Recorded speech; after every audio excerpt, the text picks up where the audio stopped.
notre AG a prévu de débattre de certains points. Le premier point à l'ordre du jour, c'est le compte rendu des différentes rencontres avec la direction générale. Le DG, depuis qu'il est arrivé, il a convié à plusieurs réunions des agents du SENU, notamment les syndicats du SENU. Donc, ce qu'il nous a dit là-bas pendant toutes ces réunions-là, je vais vous le restituer. Et le second point, nous avons une interrogation. Alors, pourquoi continuer à payer certains agents à l'agence comptable alors que cette procédure avait été construite en 2019? Vous vous souviendrez, on avait tout fait pour, comment on appelle, reverser, basculer les agents payés au fonds propre à la main d'œuvre, payés au fonds propre à l'agence comptable dans la main d'œuvre non permanente. Donc, aujourd'hui, c'est un phénomène qui revient. Nous allons essayer de discuter de ce phénomène-là. Nous allons parler de l'organisation des élections déléguées du personnel. Nous attendons toujours, c'est pas ce qui se passe. Nous allons parler aussi de la confection de la carte professionnelle. Et nous allons parler de la CNSS ainsi que de la prime. Parce que c'est vrai qu'on ne doit pas prononcer ce mot-là, la prime, parce que la prime est en train d'être annulée un peu partout. Mais nous au SENU, étant entendu que c'est un acquis, nous allons quand même en parler, quitte à ce que nous puissions trouver ensemble une autre appellation. La prime Satoug ou rendement Satoug, ou en tout cas on doit enlever prime. Parce que quand on dit prime, lorsque ça arrive là-bas, dans tous les ministères, l'administration, le gouvernement est en train d'annuler les primes. Donc nous on doit plus dire prime, on doit peut-être dire Satoug, ou bien rendement, ou bien en tout cas émolument de rendement, ainsi de suite, mais plus prime. Donc voilà, et nous aurons enfin les divers. Donc voilà l'ordre du jour, chers collègues. Bon, sans plus tarder, nous allons commencer avec le premier point. Président. Oui, juste une intervention par rapport à l'ordre du jour.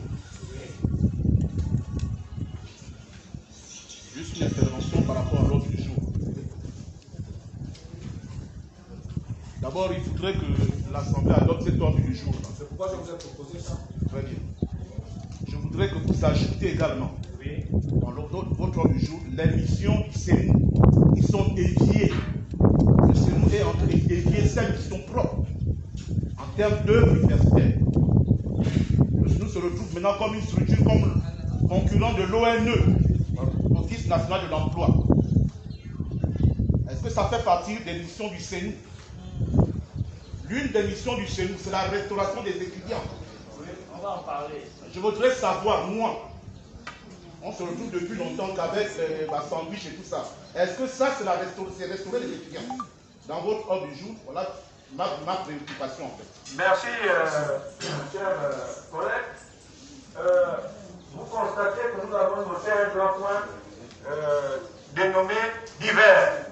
Alors, dans les divers, tout cela a été prévu. Merci pour avoir rappelé la préoccupation qui est la vôtre, qui est la nôtre.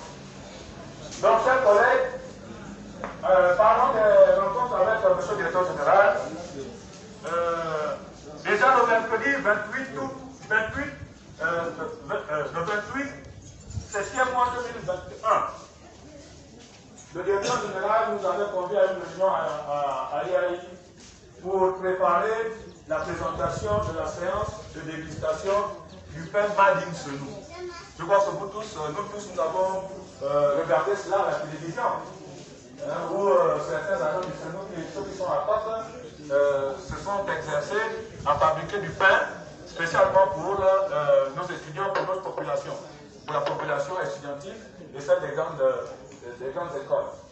Donc, ensuite, le mercredi 29e mois 2021, à 10h, le DG nous a reçus pour nous annoncer la reprise des activités du SENU avec la reprise de cours. En fait, il voulait nous dire ce jour-là qu'on ne peut pas ouvrir les sites. On ne pouvait pas ouvrir les sites si les étudiants et les élèves des grandes écoles n'avaient pas repris les coûts. Il nous a aussi annoncé ce jour-là le changement de l'agent comptable et du contrôleur financier. Vous savez qu'on a pris monsieur Anvam, c'est ça? Anvam, monsieur Anvam est parti et le contrôleur financier, il est. Le mardi 28, 12e mois 2021 à 10h, il nous a fait le bilan de l'exercice 2021. Bon, le bilan, c'est son bilan en lui, nous ne sommes pas des gestionnaires du SENU. Il nous a dit ce qu'il nous a dit, mais on a écouté. Les difficultés, il a parlé des difficultés financières. Le DG a exprimé sa difficulté de gérer le budget du SENU. Il n'arrive pas à gérer le budget du SENU. Il a des bâtons dans la roue. Il a un caillou dans la chaussure. Hein, quand il a besoin d'argent, l'argent ne sort pas au même moment. Il doit faire des acrobaties. Et vous constatez d'ailleurs que nous avons des énormes difficultés à ce sujet-là. Il avait annoncé la réflexion des campus de l'USTM qui n'est pas achevé et le début de la réflexion du campus de l'US, à côté de la poursuite des travaux au niveau de l'UOB ici. Il avait annoncé l'accord avec les partenaires privés pour le logement étudiant. Il pensait que, en dehors de la capacité d'accueil des pavillons ici, il était nécessaire pour le SENU de passer des contrats avec des particuliers qui pouvaient mettre à disposition leurs équipements, leur immobilier, leur équipement pour leur maison, pour loger les étudiants en passant un contrat avec le SENU. Il a aussi annoncé le passage de l'âge du départ à la retraite de 55 ans à 57 ans. Je crois qu'il y a des agents qui ont postulé, hein, qui se sont portés candidats, qui étaient déjà à la retraite, mais qui ont souhaité continuer pendant 2 ans. Alors, le DG leur a demandé simplement d'adresser une correspondance à la direction générale avec leurs vœux. On a parlé aussi du projet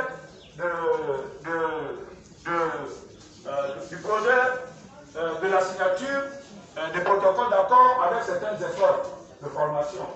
Parce que le DG a estimé, et nous-mêmes nous l'avons dit, que nous ne pouvons pas continuer avec les agents qui commencent techniciens de surface et qui vont à la retraite techniciens de surface. Dans les autres administrations, il y a la possibilité de commencer le travail en qualité de technicien de surface et terminer même secrétaire particulier du directeur général ou même informaticien, ainsi de suite.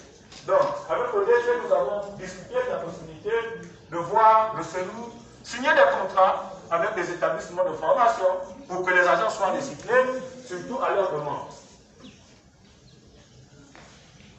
Le jeudi 30, 12e mois, nous étions au secrétariat général du ministère de l'Enseignement supérieur avec le directeur général qui nous a présenté un cabinet. Le cabinet devait travailler sur la proposition de la procédure sur la proposition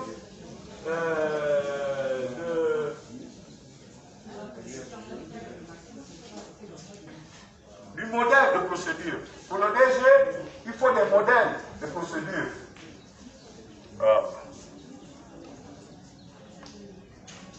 Pour le DG, il faut des modèles de procédure pour gérer le SENU. Procédure administrative, procédure financière. Il y a que lui qui sait qu'est-ce qu'il y a derrière tout ça, mais il nous a appelé pour nous présenter un cabinet qu'il avait pris et qui devait réfléchir sur les modèles de procédure à nous proposer pour le fonctionnement du SENU. Donc, jusqu'à présent, nous attendons les résultats de ces réflexions-là. Le mercredi 18 1er mois 2022, on a eu une réunion pour la lecture et l'adoption du règlement intérieur des restaurants. Certainement qui va vous être distribué. Nous avons travaillé sur le règlement intérieur pour le fonctionnement des restaurants du Sénat. Et le jeudi 20 janvier 2022, nous avons procédé à la lecture et à l'adoption du règlement intérieur des bureaux administratifs du SENU. Donc dans la direction générale, dans les délégations, sur les sites et dans les restaurants. Donc voilà, chers collègues, ce que nous avons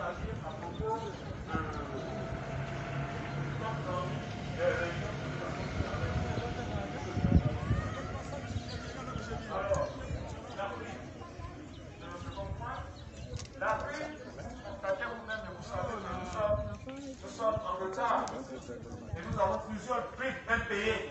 Nous avons plusieurs primes impayées. Le directeur général, pour lui, il estime que nous ne devons plus parler de primes. Nous devons parler de primes parce que la prime est en train d'être annulée un peu partout. Or, nous avons besoin de la prime parce que, de un, nous sommes un établissement qui produisons. Nous produisons. En dehors des autres établissements, nous produisons. Et nous produisons la nourriture que les étudiants mangent.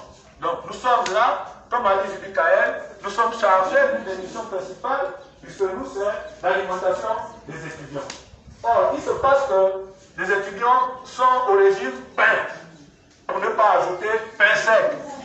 Parce que lorsqu'on a un restaurant comme l'université qui a 35 000 étudiants, et pour 35 000 étudiants, vous avez la livraison de 40 pains. 15 pains. Alors, avec 15 pains, on va nourrir qui? Qui va manger et qui ne va pas manger? Est-ce que le gouvernement de la République a confié des missions au SENU sans pouvoir accompagner le SENU avec les financements nécessaires pour le maintien de cette activité-là, de cette nutrition des étudiants? C'est une interrogation.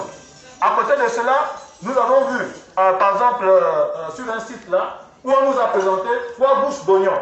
3 bouches d'oignons pour la nutrition des étudiants pendant une semaine.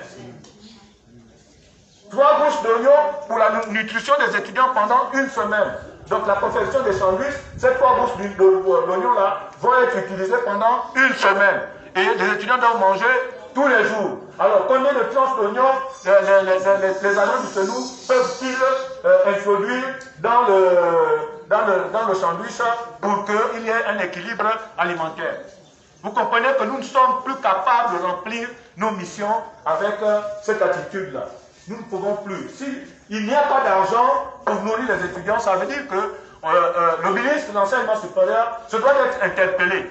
Il se doit d'être interpellé. Monsieur le ministre de l'Enseignement supérieur, y a-t-il, oui ou non, un budget pour la nutrition et l'encadrement des étudiants dans les grandes écoles et dans les universités? C'est une question pertinente.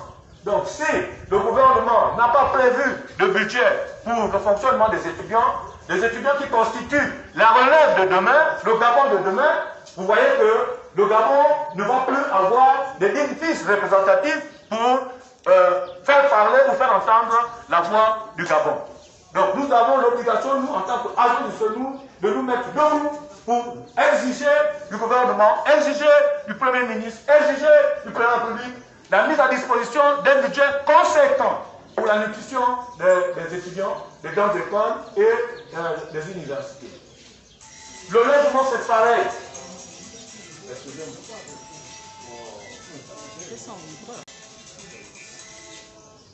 Alors,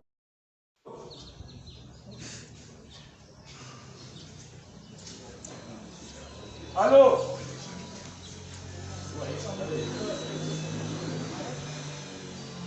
Allô?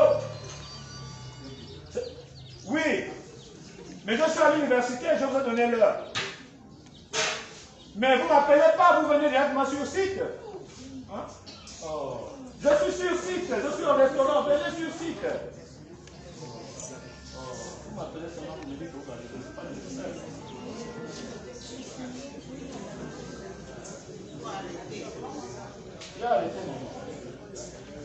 Donc, chers collègues, là je rejoins le point de vue de notre camarade Judith Kael.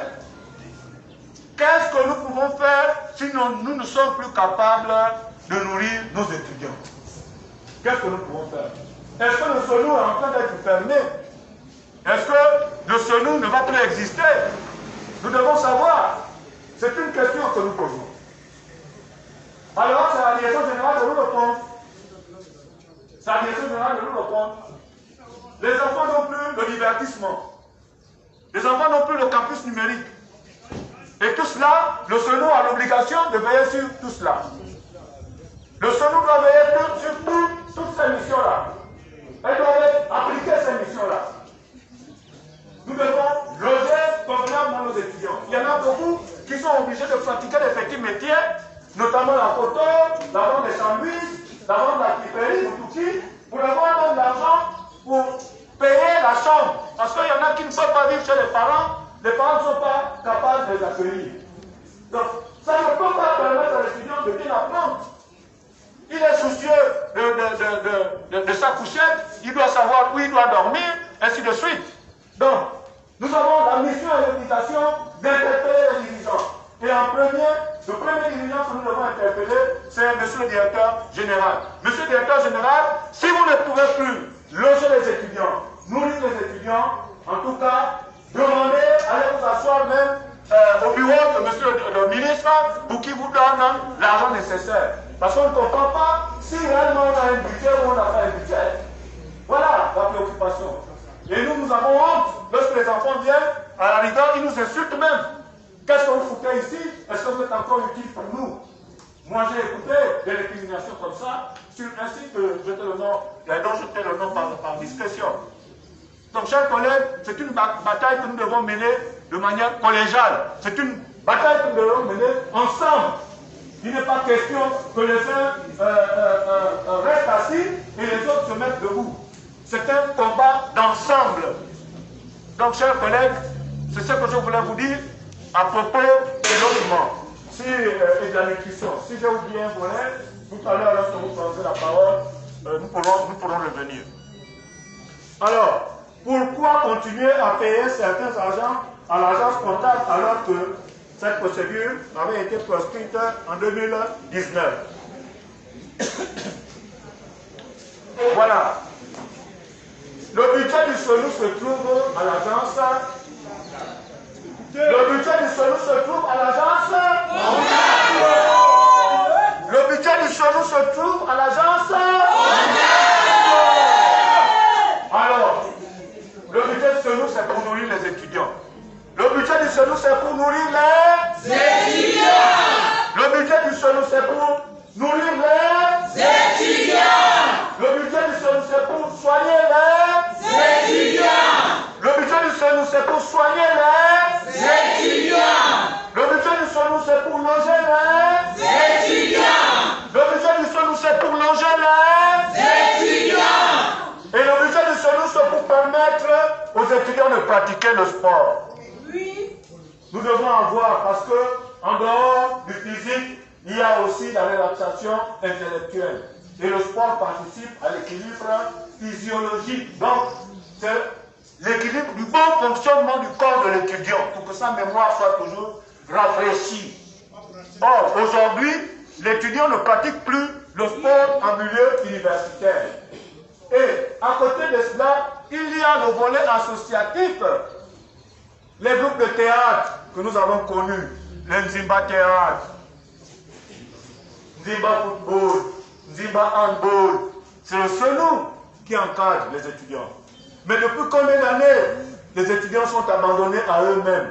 Alors, est-ce que le gouvernement a décidé de maintenir les étudiants dans l'inactivité? Est-ce que le gouvernement a décidé de ne plus permettre aux étudiants de disposer des meilleures conditions de vie et d'apprentissage? Ce sont des questions que nous allons poser à M. le directeur général, à M. le ministre de l'Enseignement supérieur, parce que le Premier ministre sera saisi et le président de la République sera saisi.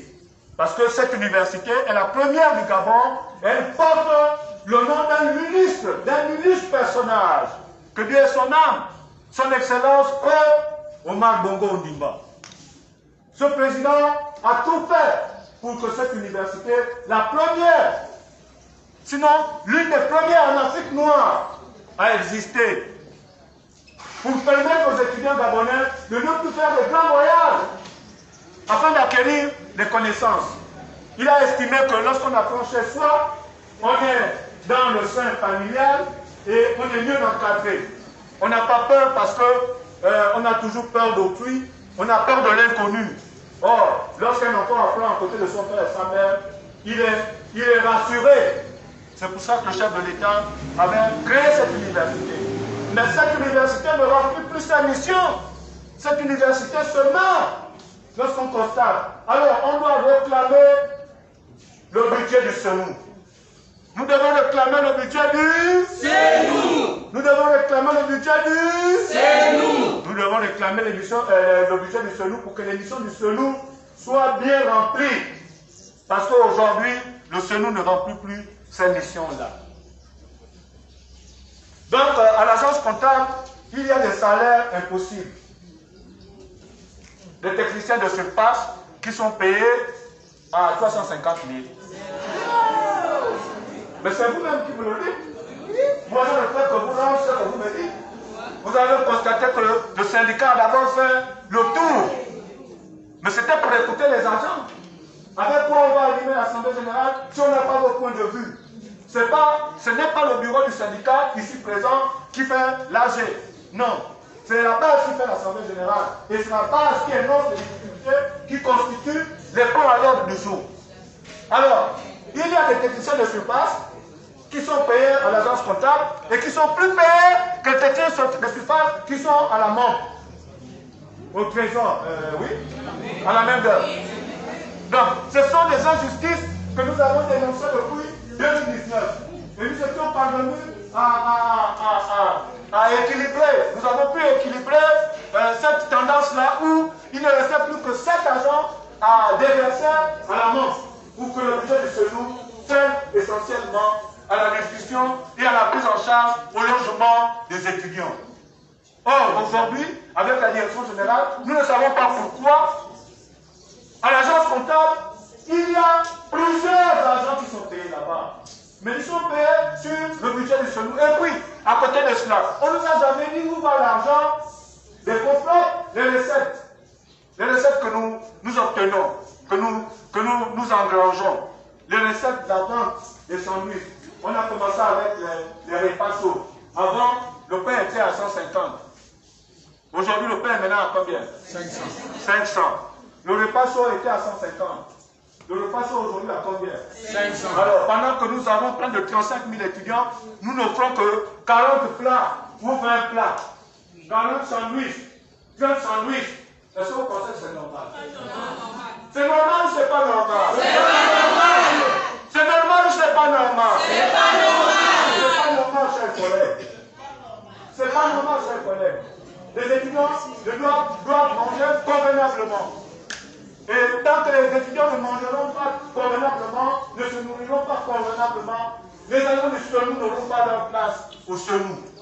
Alors qu'ils nous envoient ailleurs parce que nous sommes fatigués de ne rien faire. Parce qu'il manque de budget. Est-ce que le ministère de l'enseignement supérieur a oublié le SENU? Est-ce que le gouvernement de la République a oublié le SENU? Est-ce que les parlementaires de l'Assemblée nationale et du Sénat ont oublié le SENU? Eux qui sont passés aussi par l'université Omar Bongo. Donc c'est une préoccupation majeure, chers collègues. Et nous devons tout faire pour que les plus hautes autorités soient informées de cette situation-là. D'ici là que les enfants se soulèvent. La preuve, les enfants avaient déjà commencé un mouvement. Vous vous souvenez? À cause de la nutrition, les enfants avaient déjà commencé un mouvement. À côté de la bourse et autres, il y avait l'alimentation, la mauvaise alimentation qui est offerte par le SENU. C'est un problème majeur. Les enfants vivent de constipation. J'ai reçu des étudiants qui se sont plaints à moi. Président, vous êtes monsieur Pati, oui. C'est vous le président du Sénaposel, oui. Bon, on a appris que vous êtes un grand syndicaliste, mais est-ce que vous pouvez comprendre, vous du SENU, que nous puissions manger que du pain? Nous passons 3-4 jours sans aller au sel, parce que nous sommes constipés. Et éventuellement, le pain tous les jours, ça constipe. Ça constipe ou ça constipe pas? Ça constipe. Ça constipe ou ça constipe pas? Voilà, ça constipe. Donc, quand l'enfant qui est constipé, est-ce qu'il peut bien étudier ses leçons? Non. Parce qu'il y aura des douleurs abdominales. Il y aura des coliques. Donc, il ne pourra pas bien se concentrer. Donc, nous devons tout faire, chers collègues, pour que le SENU recouvre ses lettres de noblesse. Pour que le SENU remplisse bien ses missions. Bien, l'organisation des élections des délégués du personnel. Nous avons appris, ce n'est pas nous qui organisons, ce ne sont pas les syndicats qui organisent. Le Code du travail prévoit l'élection des délégués du personnel et l'élection des délégués syndicaux. Le DG nous a appelé plusieurs fois à des réunions, notamment au cours de l'une d'entre elles, nous avons élaboré le texte qui devait organiser les élections des délégués du personnel au SENU. Nous avons même fait appel à un inspecteur du travail qui nous a accompagnés, parce que c'est un travail technique. Donc, nous connaissons un peu le français, mais le français, là, il y a beaucoup de français. Il y a le français des médecins, il y a le français d'administrateurs scolaires universitaires comme moi, il y a le français des journalistes, il y a le français, des médecins, des infirmiers, des cuisiniers, des restaurateurs, il y a beaucoup de français. Donc nous avons fait venir un inspecteur du travail pour nous aider à bien concevoir le texte qui devait proclamer les élections des délégués du personnel. Alors, nous avons appris sur le terrain que les élections ne sont pas organisées parce que les syndicats ont demandé au directeur général combien de millions? 20. Voilà, 20 millions. Voilà. Les syndicats ont demandé 20 millions. Moi, je dis, il n'en est pas question. Ce n'est pas le syndicat qui organise l'élection. Attendez. C'est vous qui dites que nous voulons procéder aux élections. Les syndicats, venez, voilà ce que nous avons prévu. En ce temps-là, nous, on va vous dire oui. Avec ça, on peut faire ça, on peut faire des affiches, on peut faire le tour des sites, on peut aller à Franceville, parce que ce sont tous les agents du SENU qui doivent élire leur délégué du personnel par délégation et par site essentiellement. Donc, ce n'est pas à nous de prévoir la somme qui va être utilisée, c'est le directeur général qui doit pouvoir estimer. Maintenant, quand on dit que ce sont les syndicats qui demandent l'argent, les syndicats vont demander l'argent pourquoi? Ce ne sont pas les syndicats qui organisent. Nous, on amène les candidatures. Les syndicats choisissent leurs éléments pour dire que bon, au restaurant U, pour le compte du Sénaprojet, c'est elle, c'est Marie-Madeleine qui va être la candidate et la suppléante, c'est Jean-Pierre, par exemple. Et puis, le dirigeant, le responsable, le directeur nous donne les moyens pour faire la campagne. Ce n'est pas nous qui exigeons une somme. Donc ça, c'est une fuite en avant. C'est une fuite en avant. Et puis, les délégués du personnel, qu'est-ce qu'ils emmènent essentiellement? Les délégués du personnel sont la courroie entre l'administration et le personnel. C'est un double rôle. Parce que le syndicat a la capacité de dénoncer, mais de revendiquer. Le délégué du personnel a juste la capacité d'informer. C'est le double des relais, agent des relais là. Hein? Les relais maintenant, non. Voilà, c'est le double. En fait, c'est le même rôle que doit jouer le délégué du personnel. Et puis, nous, qu'il y ait délégué du personnel ou pas, qu'est-ce que nous gagnons? Nous ne gagnons rien. Que l'on prenne ces moyens-là pour, éventuellement, permettre aux étudiants de bien manger. Puisque le délégué du personnel, c'est la courroie entre l'administration et les agents. Le syndicat, c'est la courroie entre l'administration et les agents. À la différence que le syndicat est capable de revendiquer. Mais le délégué du personnel ne peut pas revendiquer. Donc ce n'est pas notre préoccupation. S'ils sont prêts, ils trouvent les moyens, on procède aux élections des délégués du personnel et on choisira les délégués du personnel. S'ils ne sont pas prêts, nous n'avons pas de soucis. Ce n'est pas notre souci. Nous sommes à leur disposition. Le jour où ils seront prêts pour procéder à ces élections-là, nous allons présenter nos candidatures. Équipe, équipe, est-ce que nous sommes fatigués? Non. Ça ne fait que commencer. Alors, chers collègues, la carte professionnelle. Nous sommes agents du SENU. Lorsque les agents de force de sécurité et de défense procèdent au contrôle dans les taxis, vous allez au travail, nous allons au travail. Nous n'avons que la carte d'identité nationale, nous n'avons que le permis de conduire et le passeport. Or que nous avons l'identification, c'est professionnel, c'est la carte professionnelle. Depuis combien d'années nous n'avons plus de carte professionnelle? Nous devons avoir nos cartes professionnelles. Lorsque nous sortons, il y a contrôle de gendarmerie, contrôle de police. Monsieur, oui, bonjour, bonjour. Alors, contrôle de police, identité, vous sortez votre carte. Ça donne quand même un peu de la notoriété, de la dignité. Hein? Oui, lui, il part au travail, même si on va immobiliser le taxi, après de vous, on peut dire oui, allez-y, parce que vous allez au travail, vous allez au travail. Vous allez au restaurant universitaire, c'est pour nourrir les étudiants. Ah, allez-y. Ce sont des hommes comme nous, ils comprennent. Mais nous n'avons pas de cadre professionnel. Depuis combien d'années? Est-ce que ce n'est pas une obligation administrative que de disposer de sa carte professionnelle? Est-ce que c'est difficile de procéder lorsqu'on nous imprime des t-shirts le 1er mai? On ne peut pas nous imprimer des cartes professionnelles. Donc nous allons déposer la revendication sur la table de M. le directeur général. Le problème de la CNSS. Sur tous les sites, nous avons recueilli la doléance qui est celle des agents. Les agents se plaignent de ce qu'il y a plusieurs années de non-versement de la part patronale à la CNSS. Donc il y a des vides dans le relevé de cotisation CNSS. Et lorsque les agents vont en retraite, ils ne sont pas intégralement payés parce qu'il y en a qui ont moins de 6 ans. Vous avez travaillé 16 ans, on vous retient 10 ans et les 6 autres années, on ne sait pas où, c'est parti. Est-ce que nous devons continuer avec cette situation-là? Non. Nous ne pouvons pas continuer dans cette situation-là, chers collègues. Nous devons tout faire et nous allons inscrire ce point-là dans le cahier de revendication, le cahier de charge qui va être déposé après cette assemblée générale. Nous allons déposer ce cahier de revendication et il reviendra au directeur général de faire la lumière. Qu'est-ce qui se passe? C'est vrai que la loi n'est pas rétroactive, mais l'administration est continuelle. L'administration ne s'arrête pas parce qu'on a changé les dirigeants. Si un directeur général n'a pas cotisé, celui qui vient doit tout faire pour rattraper le retard. Et nous devons déposer cette préoccupation-là sur la table de monsieur le directeur général. La CNSS, les pensionnaires du SENU. Les pensionnaires du SENU sont malheureux. Ils sont tristes. Ils sont pathétiques. Ils sont même douloureux. Vous voyez un papa qui me voit en ville, il dit, monsieur Poitiers, oui, je reviens de la CNSS. Mais vraiment, il est soufflé, il est trempé. Parce qu'il a marché depuis le PK12 jusqu'ici à Batavia. Il parle de Batavia, on la voit même, l'agent Nebori là-bas.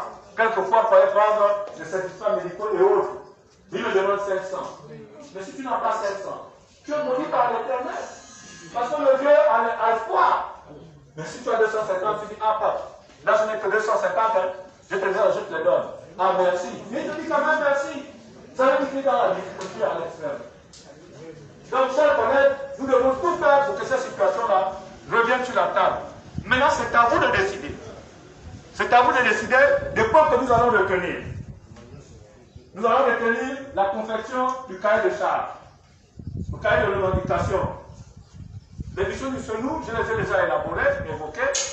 Donc, nous allons concevoir le cahier de revendication. Les points qui vont être retenus doivent être choisis par vous.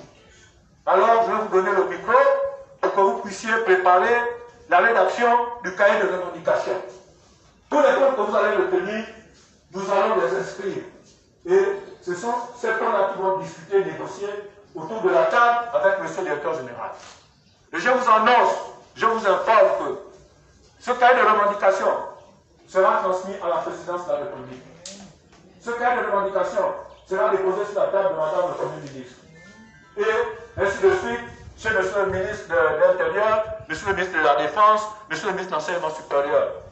Et bien entendu, sur la table du directeur général, parce que c'est nous le destinataire. Nous n'allons pas faire les choses à moitié. Il faut que les autorités de la République soient informées de ce que nous faisons. Parce qu'après, on va penser qu'il y a un parti politique qui est derrière nous. Or que les difficultés sont réelles.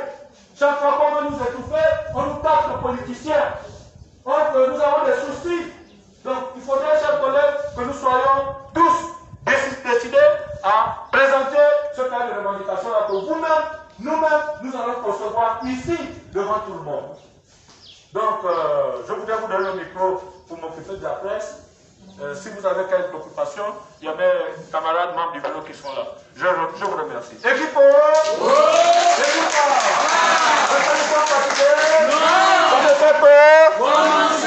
Merci.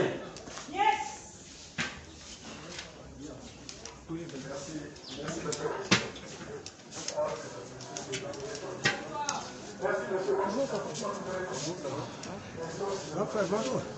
y a le pochette dessus d'abord le visage.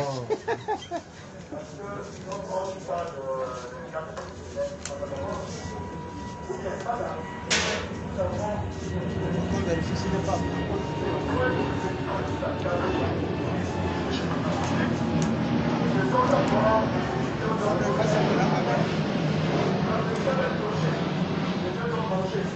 Une fois que l'étudiant mange, une fois que l'étudiant pour loger, sachez que les personnes qui sont là aussi seront aussi.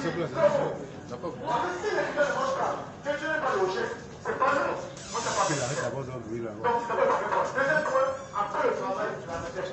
Mais aussi, ils arrêtent pas à faire les travaux. Ça, c'est pas une direction. Mais ce qui vient de temps, c'est que nous aujourd'hui là. Il faut attendre 5 minutes.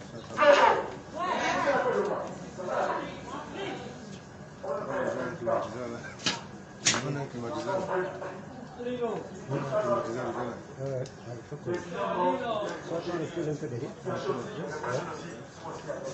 Mais si les étudiants ne mangent pas, ils ne sont pas plongés, ce n'est pas les agents nationaux qui sont à l'aise, ce n'est pas possible. Ce n'est pas possible. Vous ne pouvez pas le faire. Donc, le premier point, sur la tête des ministres, les étudiants ne mangent pas bien, les étudiants ne sont pas plongés. Avant, c'est bon, les étudiants ne mangent pas.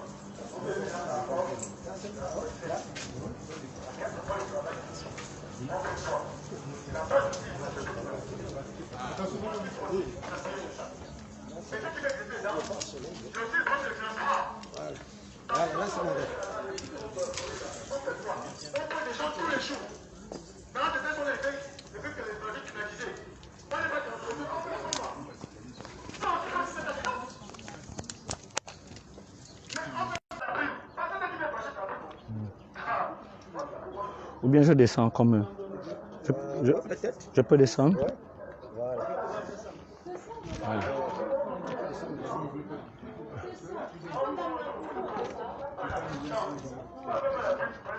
S'il vous plaît.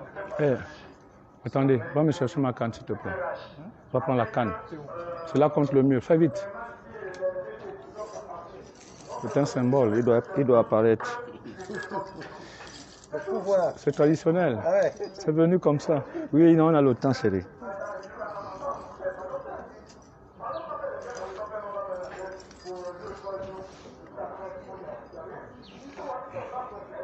Monsieur le président, cette reprise de la directive du syndicat a été une nécessité. Regarde le chapelet d'audience que vous avez évoqué tout à l'heure. Oui.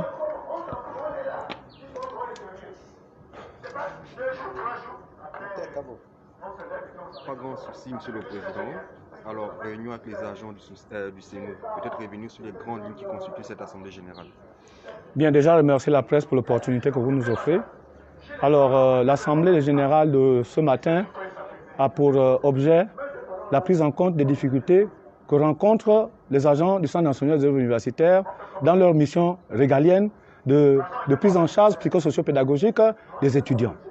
Il se trouve que nous avons constaté qu'il est difficile pour nous aujourd'hui d'offrir les missions ou de réaliser, de remplir les missions qui sont les nôtres, notamment nourrir les étudiants.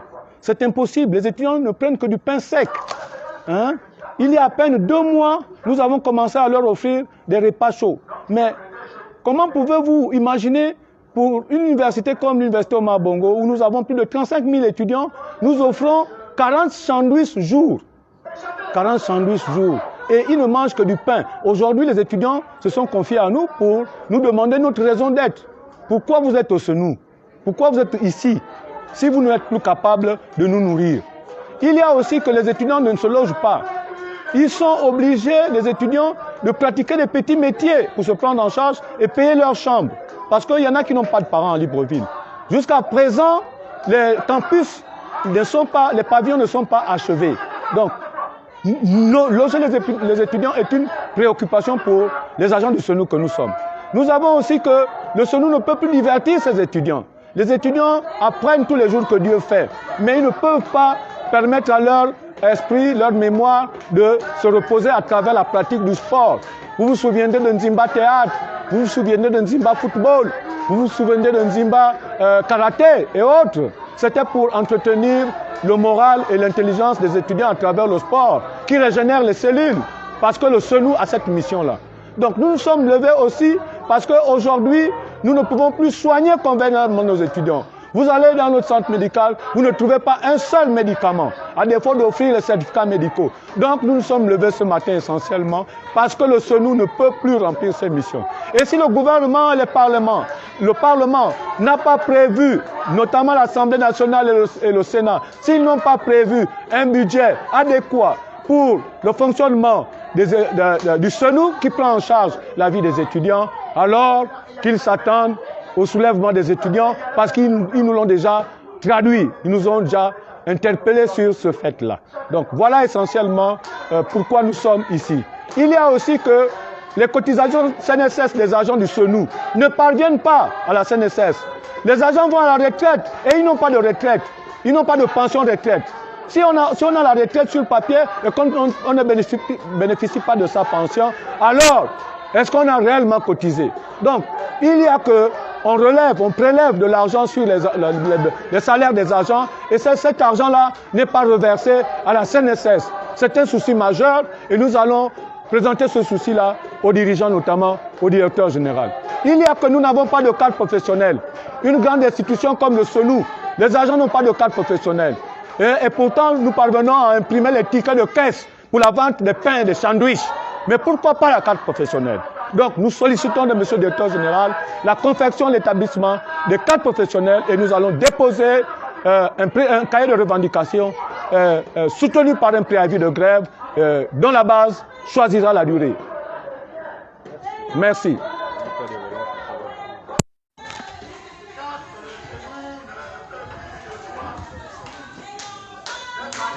C'est pas bon, on va enlever. Non, c'est bien. Comme d'habitude.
D'avoir tout ce monde devant nous. Le syndicat est très content. Merci d'avoir répondu massivement à notre appel. Un grand merci. Bon, je voulais juste m'appesantir sur un seul point pour vous dire que le syndicat est debout actuellement. C'est le seul que vous connaissez au SENU, qui a éventuellement fait déjà ses preuves. Donc, il est actuellement devant vous. Donc, j'écoutais juste vous rappeler. Pour l'instant, si nous sommes là, c'est pour nos revendications.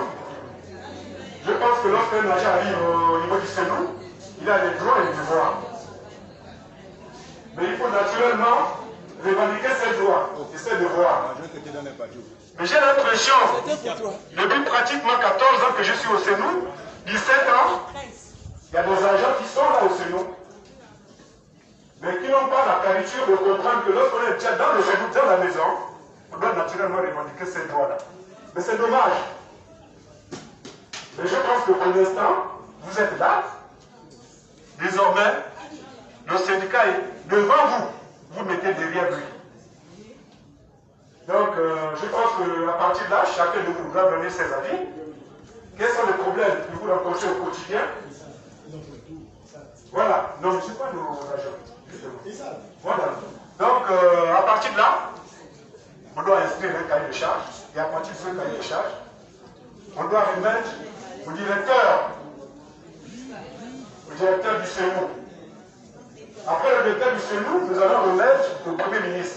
Mais c'est ce qu'on a fait avant d'étudier cet AG-là. Nous avions adressé des correspondances, que nous sommes sur le terrain. On a remis une correspondance au niveau du ministre de l'enseignement supérieur, au niveau du Premier ministre, au niveau du DG, de la direction générale, et au niveau de la présidence. Mais là, maintenant, lorsqu'on va recueillir vos avis, c'est la même chose qu'on fera. Et je vous exhorte, chers collègues, d'être syndiqués. C'est important dans votre carrière professionnelle. Parce que quand vous êtes syndiqué, c'est votre avocat. Moi qui suis très longtemps dans ce syndicat-là, je n'ai aucun complexe de militer dans ce syndicat-là. Parce que je sais, ce syndicat-là agit dans la légalité. C'est pas là dans la distraction. Donc, moi qui suis là, je suis très longtemps dans ce syndicat, je n'ai pas peur de quoi que ce soit. Je vous exhorte aussi également d'être syndiqué, d'avoir votre carte de membre. Parce que quand vous avez un problème avec le patronat, avec la direction générale que je suis là, c'est le syndicat qui viendrait, n'est-ce pas, de intervenir dans votre problème. Et le DG m'a demandé, de la personne que vous venez intervenir, est-ce que la personne là est-elle syndiquée ou pas? On dirait bien sûr. Mais il va te poser la question, mais cette personne-là, où est sa carte? Donc, c'est leur coincé. Donc, c'est pour rappeler que le syndicat, c'est un droit dans la carrière professionnelle. Et c'est votre avocat. Donc, moi je pense que dans ce sens-là, je ne vous laisse pas.